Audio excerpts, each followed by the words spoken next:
Welcome back, ladies and gentlemen. We are going to wrap up our discussion on ecology today by really kind of just driving at some of the many ways that we are able to sort of mitigate the impacts that we have on our biosphere. So, up to this point, it's kind of been almost gloom and doom, right? We're doing all of these things to our ecosystems that aren't really all that beneficial to them. So, let's end with just some of the ways that we can help to minimize that impact. So when we talk about conservation, we're really just talking about practices and conversations that we can have in terms of we're going to need to get resources out of our environment. That's not going to change. We are going to need to continue to have an economy. That's not going to change. So, what are things that we can do that still meet the needs both biologically, physically, as well as just monetarily, emotionally, whatever uh, angle you want to come at it? How do we meet all of those needs of this human society that we have developed and created without completely sacrificing the global ecosystems for future generations? And one of the things we can talk about is just this idea of sustainable development, this practice of not using these natural resources any more quickly than they can be replenished. So, attempting to sort of meet our current needs for building materials, for food, for water, for energy, and doing it in a way that minimizes the impact on the globe around us and doesn't leave future generations without any resources at all. And so that sustainable development can come from a whole host of things.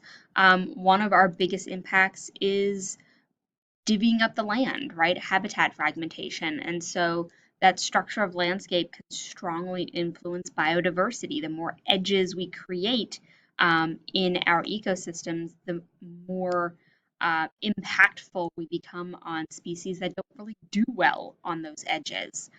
So habitat fragmentation, building boundaries between ecosystems that become more and more extensive, decreases the biodiversity as a whole. So what we can do is when we build out these sort of national park lands, like you're seeing here in this map, is to recognize that it's not just about that initial ecosystem that we need to protect, but there also needs to be buffer zones around those ecosystems to really actually effectively protect the areas that we intend to.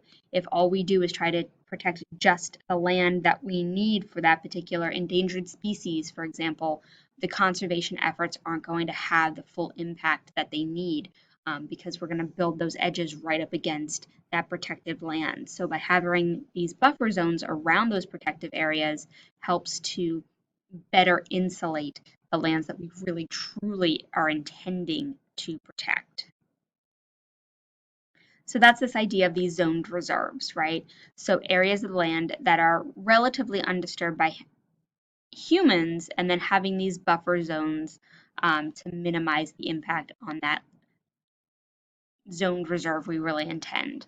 Another thing we could do is, let's be real, we're not going to be able to get away from building roads through ecosystems. It's just going to happen. But how can we minimize the impact of not divvying up those big um, home ranges of these larger organisms like bears and wolves, is to build these movement corridors. So they're basically bridges over our highway system, but instead of them being intended for more cars, they're intended for animals. Are they the perfect situation? Absolutely not. The animals have to be able to find these bridges and recognize that if they cross them, they get to where they want to go. Um, we can try to funnel them into these systems by building fences and things like that to keep them out of our highway systems, which is beneficial to everyone. Um, but it isn't necessarily a perfect system. That being said, how do we balance the needs of the ecosystem versus balance the needs of the humans? This is one way we can do that. And I definitely saw a handful of these when I was out west a few years ago, in places like Montana and Wyoming and places like that. to allow for those migration patterns to occur, to allow for just bigger bear and wolves to be able to cross over the highway systems in a safe way that truly is safe for everyone. Not only is it safer for the animals, and allows them to continue to connect those more fragmented habitats, but keeps them out of the way of motorists, which can be incredibly dangerous too. Nobody wants to be hitting a big grizzly bear at 65 miles an hour. Nobody's surviving that one. So this is one way we can try to help mitigate that impact. So a lot of this really comes back to our ability to protect biodiversity, right? And so this Endangered Species Act was established as one means to do that. It works based on the way it's written to really protect individual species from extinction. That being said, a lot of those species that do end up on that list are these big, fuzzy, cute organisms that people care about. And as a result, by protecting things like the elephants, the wolves, the panda bears, the koala bears, um, these big organisms that people do sort of have a fondness for, listing those types of species on this Endangered Species Act protects their entire environment, protects their entire ecosystem, at least to some level. And so those listed species often end up becoming what we call umbrella species. So by protecting these bigger mammals, we end up protecting the ecosystem as a whole and protecting all of the other organisms underneath them, plants, fungi, insects, amphibians, things that maybe aren't so cute and cuddly to people and maybe don't kind of tug at the heartstrings, if you will, as much as some of these bigger mammals do. So they play a huge role in not only just protecting them, because that's important, they're top predators, they play major roles in their ecosystems, many of which act as keystone species in their ecosystems. And so we're protecting everything else around them as well. So when we talk about that Endangered Species Act, for example, let's spend a little bit of time here and just sort of divvy out what some of the terminology means. So when we talk about an endangered species, this is one that is in danger of becoming extinct throughout its entire range. So we can talk about extinction locally, but when we talk about endangered species on this sort of endangered species list, we're talking about them being extinct through their entire um, ability to exist anywhere globally. And so we can talk about them being locally extinct, which is not good for that local environment, but may potentially still exist at healthy-ish levels somewhere else. Organisms who are on this endangered species list, however, are endangered globally. Threatened species then are sort of just one step removed from that. So these are organisms whose numbers are clearly dropping. We're seeing things that perhaps are happening like habitat fragmentation, or pollution in their environments, and their numbers are decreasing at a rapid rate. And so they aren't to the point where we are at such low population sizes yet that we consider them endangered, but we are recognizing that if we don't do something soon, some sort of preventative measure, put some preventative measures in place, those species on this threatened list will probably end up endangered, if not extinct, in the relatively near future. So if we take a look at some numbers here, these are a little old, but they kind of get the point across regardless. So when we talk globally, somewhere about 12% of birds, 21% of mammals, and 32% of amphibians are threatened with extinction. And that extinction may be local or it may be global. But regardless, extinction in any manner is not what we want to see. And if you look at how high that amphibian number is, think about it in terms of if you know anything about amphibians, right? Frogs, toads, um, they are particularly vulnerable to any sort of pollution or major changes in their environment because not only are they sort of living between this aquatic and terrestrial environment, so they're getting hit on both sides. But they do a lot of their breathing and respiration directly through their skin when they're in that aquatic setting. And so they are very vulnerable to picking up pollutions from their environment because they do so much absorption through their skin, which is pretty crazy. We can also talk about this idea of a 100 heartbeat club, which is a select group of individual species on the endangered species list where we know there's fewer than 100 individuals left. Um, and so they sort of gave it this sort of catchy term of 100 heartbeats from extinction. And this really gets into that crux of, is it even possible by the time we get down to this low of a population size to really save them? Doesn't mean we can't or shouldn't keep trying, but when we get to this low of a level, we now are running into those severe um, deficits in their genetic diversity.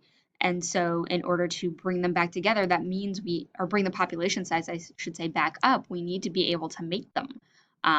And with that lack of genetic diversity, we really are at a high risk of inbreeding. And so we look now at, are there ways to sort of genetically engineer or genetically modify or something with the technology that we now understand about genetics and proteins and macromolecules and being able to manipulate those sorts of things in a lab? Can we do some of that perhaps as a way to increase their genetic diversity and bring them back from the brink? Um, we'll see if any of that happens to be successful enough as time goes on. But all of that takes money and energy, and we've got to be willing to put that money into that research in order to solve that problem. So, conserving of species requires really a lot of moving parts. If we're going to say we need to save this bird species, that's great, but how are you going to do it? And a lot of that means that we need to be able to protect the habitat and all the species that that bird, for example, relies on as a food source, as well as those who rely on them as food sources. Um, so it really becomes this conflict, I guess you could say, between the needs of those endangered species and their habitats, and how do we protect them in a way that is actually useful, as well as the demands of humans who are in those environments and probably contributing to the decline of the population size in the first place. And a great example of this exists in the US Pacific Northwest. A lot of those habitats really are desperate for protection.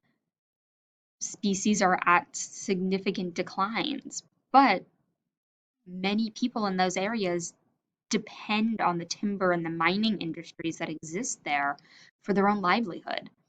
So it really becomes a delicate balance of understanding who are all of the stakeholders in this conservation effort, both from the side of the scientists and the ecologists and the species themselves and the habitat ecologists, with the people in those communities who live there and depend on those resources and depend on industries that are there potentially um, causing some of those problems.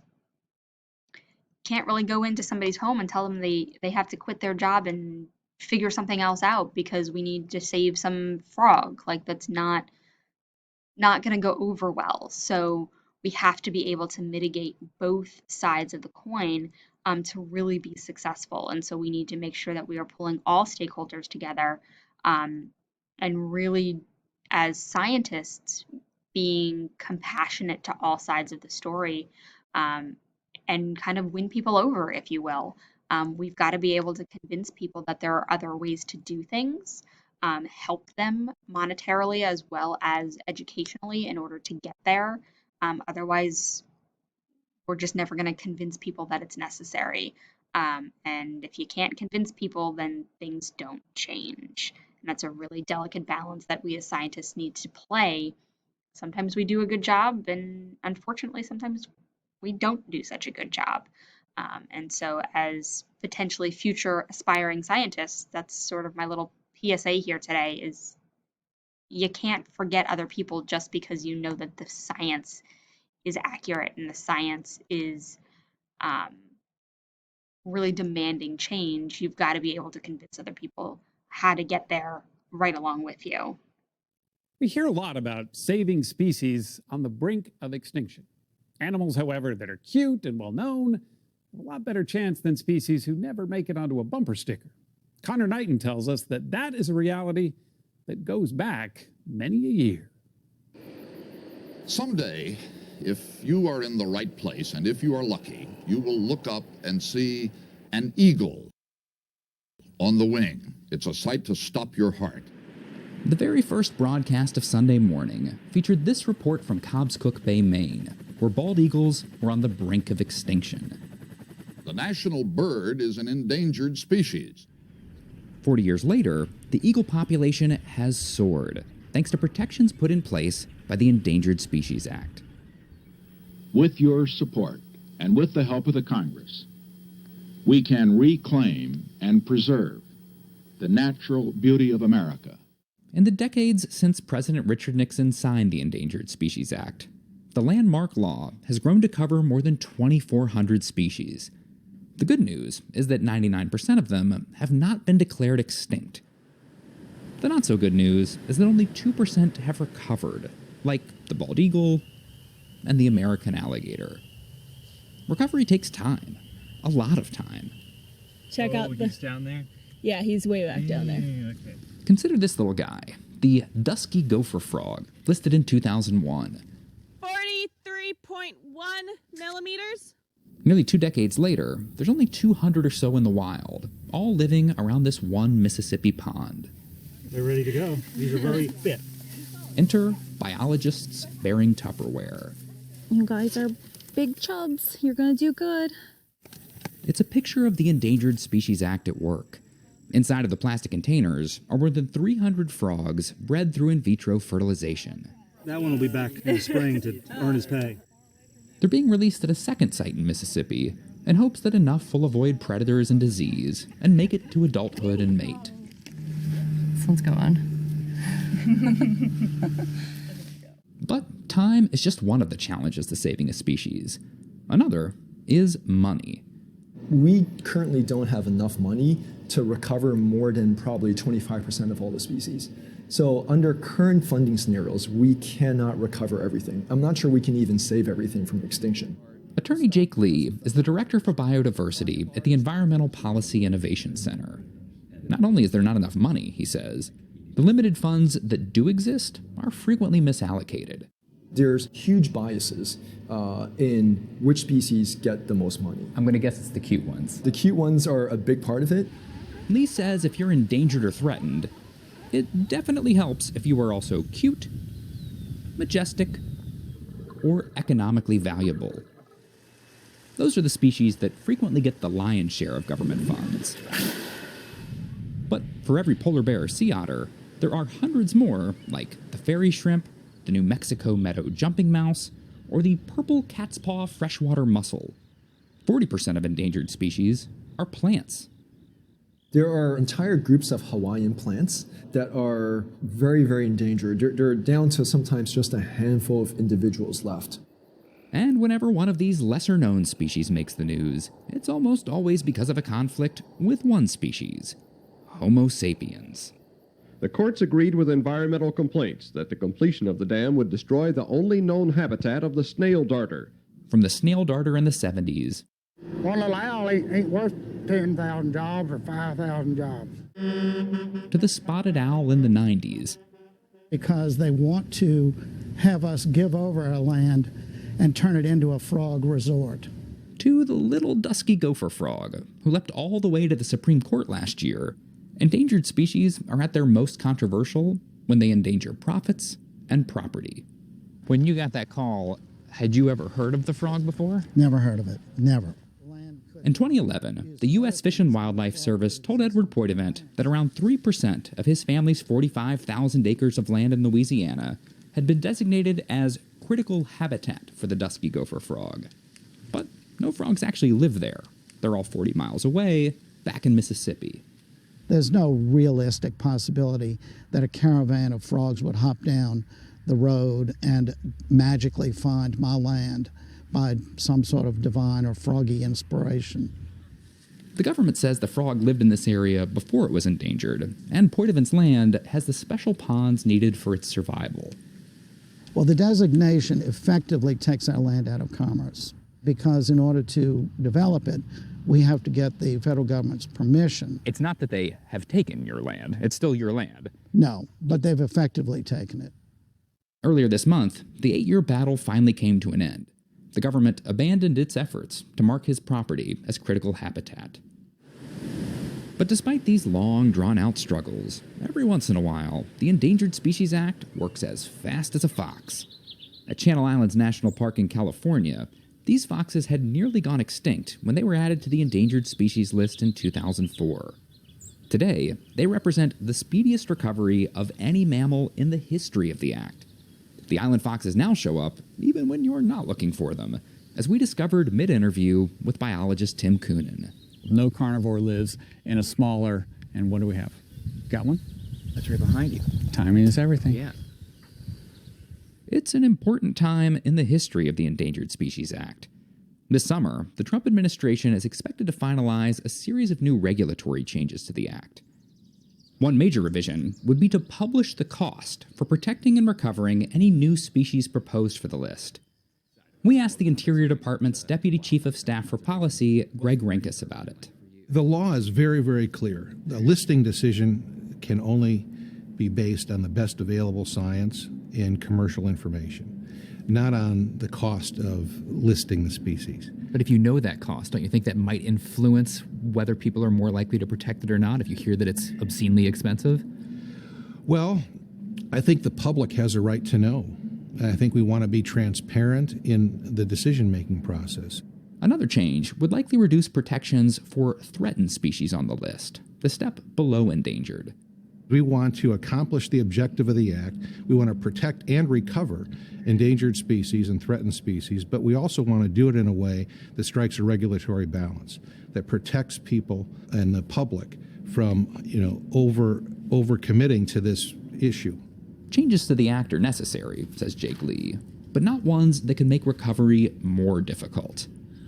The Endangered Species Act has recovered 54 species. It's prevented hundreds from going extinct, but that's not good enough. That's the problem. We need to find much better, faster, cheaper ways to make it work. Otherwise, we're not going to keep pace with the extinction crisis. Many species may not have much time left. According to a recent United Nations study, plants and animals are becoming extinct at a rate faster than any time in human history.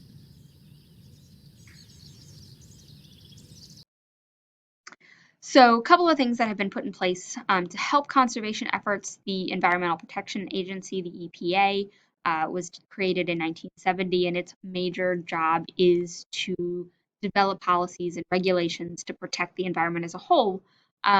But that agency does spend a lot of time looking at all the stakeholders and taking account of the science and the economy and sort of melding all of those needs on all sides of the coin together as best as we hope that they can to create policies and regulations that are doing their best to protect the environment while also managing the sort of human needs and the human side of those policies.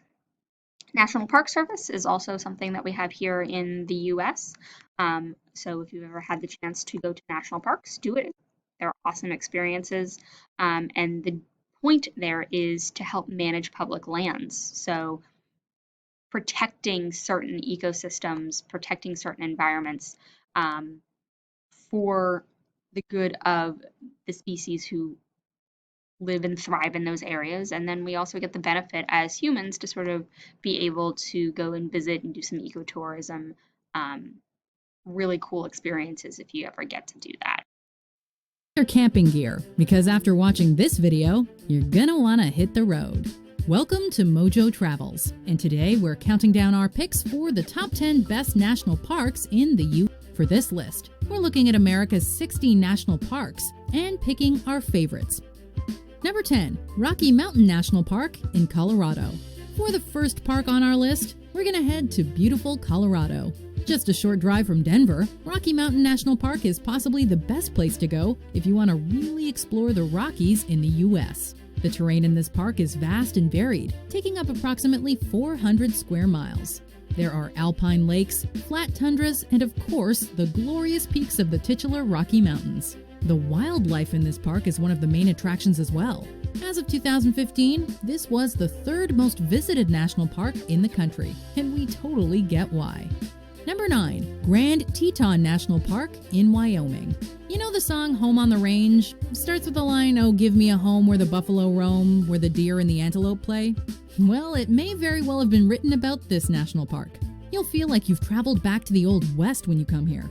Located in Wyoming, the least populous state in the Union, this park centers around the mountain from which it takes its name. The most recognizable vista is Jackson Hole, a glorious valley that's postcard perfect at just about any time of year. Number 8, Bryce Canyon National Park in Utah. Speaking of the Old West, we head next to Bryce Canyon National Park, located in Utah. One of the smallest in the federal system, this protected area only takes up about 60 square miles. But you know what they say, sometimes the best things come in small packages. Calling it a canyon is a bit of a misnomer because it isn't one. It's actually a series of huge natural amphitheaters whose red rocks make for an unforgettable view. It's located in the same region as some of the country's most popular parks, but receives far fewer annual visitors, making this an untapped resource that you don't want to miss. Number 7, Sequoia National Park in California. California, unsurprisingly, is home to some incredible national parks, and the first one we'll talk about is Sequoia in the Sierra Nevada mountain region. The most popular attraction within the park is, of course, the General Sherman tree, which holds the honor of being the largest tree in the world. The forest around it is also home to several of the other largest trees on Earth. Unlike some of the other parks on our list that would take days to properly explore, this one's a great pick for a day trip if you're traveling in the area. Number 6, Glacier National Park in Montana.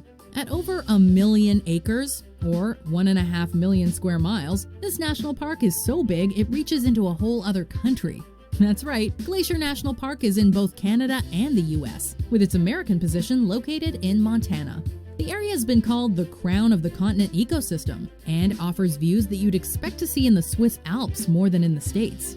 As the name suggests, the region was formed by glaciers, and there are still 25 of them that exist in the park. Number 5, Zion National Park in Utah. Utah is home to 5 incredible national parks, but we have to call Zion the crown jewel of what this state has to offer. The beauty here is otherworldly, and you might just think you've stepped onto another planet when you arrive. And even though it receives millions of visitors every year, many consider this park to be one of America's best-kept secrets. The red rocks, juxtaposed with the clear water of the Virgin River, make for one of the most stunning views in the country. Number 4, Joshua Tree National Park in California. Located near the famed Coachella Valley, as well as the town of Palm Springs in Southern California, Joshua Tree is perfectly located for exploring. In fact, it's only a short drive from Los Angeles, making it one of the more accessible parks on our list. The park takes its name from the unique-looking trees that are scattered throughout the region. The giant rocks and desert landscape make for a surreal experience, one that's drawing more and more visitors every year. It may have only officially become a national park in 1994, but it is exceptional. Number 3, Grand Canyon National Park in Arizona. Of all the American landmarks on our list today, perhaps none is more familiar worldwide than the Grand Canyon. It's a hugely popular tourist destination, and for good reason. The canyon itself is spectacular and is often considered one of the greatest natural wonders of the world. While many people make this a day trip from nearby Las Vegas, the only way to truly appreciate everything the park has to offer is to go for a longer visit and actually take the time to hike into the canyon for a multi-day trip. Number 2, Yellowstone National Park in Wyoming, Idaho, and Montana. This park is so huge it actually spans 3 states: Wyoming, Idaho, and Montana. Yellowstone was the first area that was designated as a national park in the US, and many argue it's actually the oldest national park in the world, being created in 1872.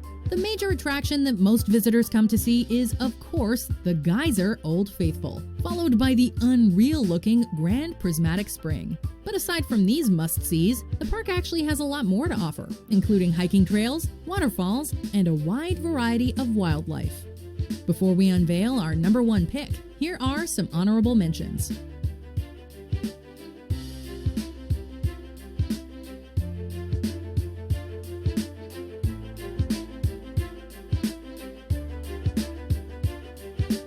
Number 1. Yosemite National Park in California. It's not easy to pick one park to sit atop this list, but Yosemite's raw natural beauty makes it hard to imagine anything else at number 1. Located in, yes, Central California, just a few hours from San Francisco, the Yosemite Valley and surrounding areas comprise the most stunning landscape in the country.